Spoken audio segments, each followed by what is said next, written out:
Well, this ash pan has taken a lot of time, but while it was printing, I solved some wiring issues.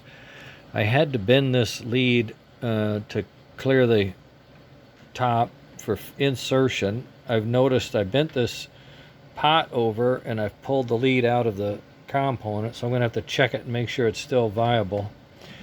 I'm still sticking out a little bit here with the smoke wire. That red wire is still popped out a little bit. I got these guys rewired for the trigger, and they're coming in nice. Then I tie wrap things up. I did cut the corners off, and I did have to move the very center pieces. I just have them coming in straight down. Now I'm going to trim this back to the first row of holes, and that'll get me a little more clearance into the firebox. I cut the corners out so I can insert the wires once it's installed. I think I've come to the conclusion I'm going to need a separate bracket to hold the connectors in place, not obscuring the mounting hole to the cab, and just holding them in place and still give them enough maneuvering. I think I've come to the agreement that it's pulled a little farther away than I want. It's about 15 millimeters. I'd like to keep it 10, but I'm not sure I can do that. I'm going to leave it for now. But I have the height is quite good. The tender trailing truck fits quite well.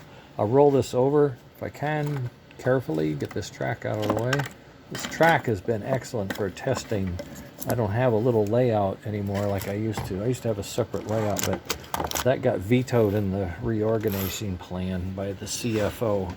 Okay, here. So here's the underside. You can see how I've had to open this up, mostly for clearance for the wheels, but for the trailing truck wheels, but also for the armature that spins in there. Get my light on, maybe that'll help. And focus, it would help right there. You can see all the way through daylight, right?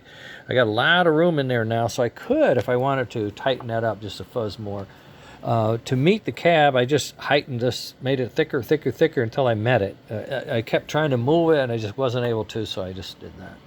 So I will be able to put some material back on top if I want, and what I thought I might do is put it back on top all the way. Cover this up like my thumb to my nail. Just cover that up, recessed, so there'll be this outline, and then behind it there'll be red to cover this all up. So this could be like the drain, the ash pan, where you open this up and the ash pan would drain out there, maybe. I don't know how it works, but that's something. But I would cover this up if I can, and if I do cover that up, I'm going to go up just a little bit, just like a little lip, you know, like about like that, so that I can get coverage when the engine is on. Oh, some other things that I did while I was putting all this together and it fitting, I had to rearrange some of my, well, like I bent this lead here, I rearranged this whole socket in for the puff and chuff board power input. It was coming in from the side. It was right where there's a bend, no room at the end, so I had to flip it over. So I had to take it out, clean out the solder hole, solder leads back in, bend them a little bit, and put it here. Like these I bent down so I can cut that out. So that's going to fit nicer. This all fits. It all goes in smoothly. I can slide it back, forward, line it up, screw it down. It fits with lots of clearance. Now, I've got to cut these leads so they don't touch anything. But one thing I had thought about was I have used the heater power, which is in the range of 4 to 6 volts, something like that, and go straight into the headlight, and then have the headlight suspended, so to speak, and then like a container that kind of guides it into the lens, so when you set it in, the bulb is sticking out, the LED, and it just goes right in behind the lens and it lines up. I may do that as a simple way. Otherwise I have to come in with a plug and a socket, and I don't really want to do that if I don't have to. It just has to wire around the stack, come around the stack, and then go in. We'll be okay. This is all working out real well. All of this in here is working. I have clearance. I just bring it in, I slide it, I bring it under right in here where the tab of the engine comes in, you know, upside down, right?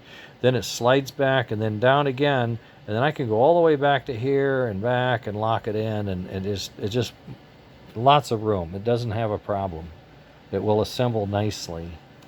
So now that's done. And what I'm working on now is my sketch for the firebox. Sorry for the moving around. The firebox. This side is going to have to change. It's going to have to get elongated another 5 millimeters. This side, it's probably going to stop about here and then just go straight back on an inset, and it's going to create like a little shelf as it goes back and as it goes up, and that way it's going to expose the window, but it doesn't have to expose all the stuff underneath it. So I have window, window, window, and then somewhere in here I can put a seat so that the engineer could sit on the seat. I'm trying to understand this layout a little better so it looks better, because he can't sit way back here and drive it. He can't see out. It's like, I don't know. We'll just have to see. There may be the dial. I may have to move a dial so he can see it over here, like the dials are aimed at him where he's sitting. I don't know. The engine itself that we have, the motor that we have to clear, is square-ish, so I can't go too crazy with how I go at it. I'll just do the best I can to make it look practical, clean, see the engineer, and the engineer, if he was a live man, could see out with his tiny little eyes, or eye, because he only has one because he's real skinny. All right, that's the plan. So that's all been done this morning. This is this afternoon's exercise. I just got the call, lunch in 15, so I'll be doing this profile change on this, move these in, lengthen that, create that little shelf, and get this thing buttoned up, and then fit the man, put in the seat, put the truck on.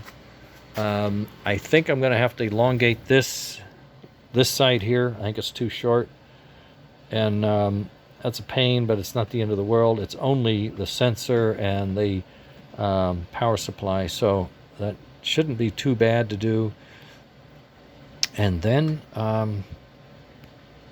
cut this off. Yeah, so I got a few little things yet to do to make this as good as I can. I won't say it's perfect, but it's going to be pretty damn good. I may or may not have to go to the Kapton tape just to keep everything contained. The wire wraps work. The dome of the engine gives me a lot of room right down the middle, so I was able to cram everything in the middle, and I have lots of space. So if all these wires were a little longer, I could bring them out like this one. You see, it can come right in here, tie wrap it in there, and it fits, goes down its hole, comes out. It's fine. That has a lot easier. This one's a little tight, so I'm gonna lengthen that, try to bring it over here. Oh, look at that screw there. I could do, maybe I could tie something in. I don't know. Or maybe I could cut a hole, not a hole, but like a notch, and tie wrap it right there. Have it come in. Have it come in right on that notch right there. If I cut in a notch. We'll see. All right. Well, that was it. That's my ash pan pretty much. I will try to put a back onto it so it looks like an ash pan. It just will have a funny look to it, but I think we have lots of room. The doodad works well. The trailing truck, it has plenty of space to go on. It was a tight squeeze, but I think I got it figured out. It's going to be okay. And then once I get this done and I put the body on, we can see, do I need to change this? Does this need to be the walkway and the firebox not? You know, it looks now like I could actually have made that come out and do the arc and do all that, because you know it would be like that, so it could, as we go around, right, could work. And that's easy, you know, to add something to this out here is easy. It's doing intricates inside and then checking and making sure. That's the tough part. All right, gang, I'll let you go. Gonna have some lunch. Just want to let you know I'm working it. We have authorized time, so I'm on it. All right, have a good day. It's Thursday. I woke up. No, I was going to bed last night, and Margaret says tomorrow's Thursday. I says, no, it's not. It's Wednesday. She goes, no, it's Thursday. I didn't realize I lost a whole day in the week. How does that happen? I don't know. All right, talk to you later.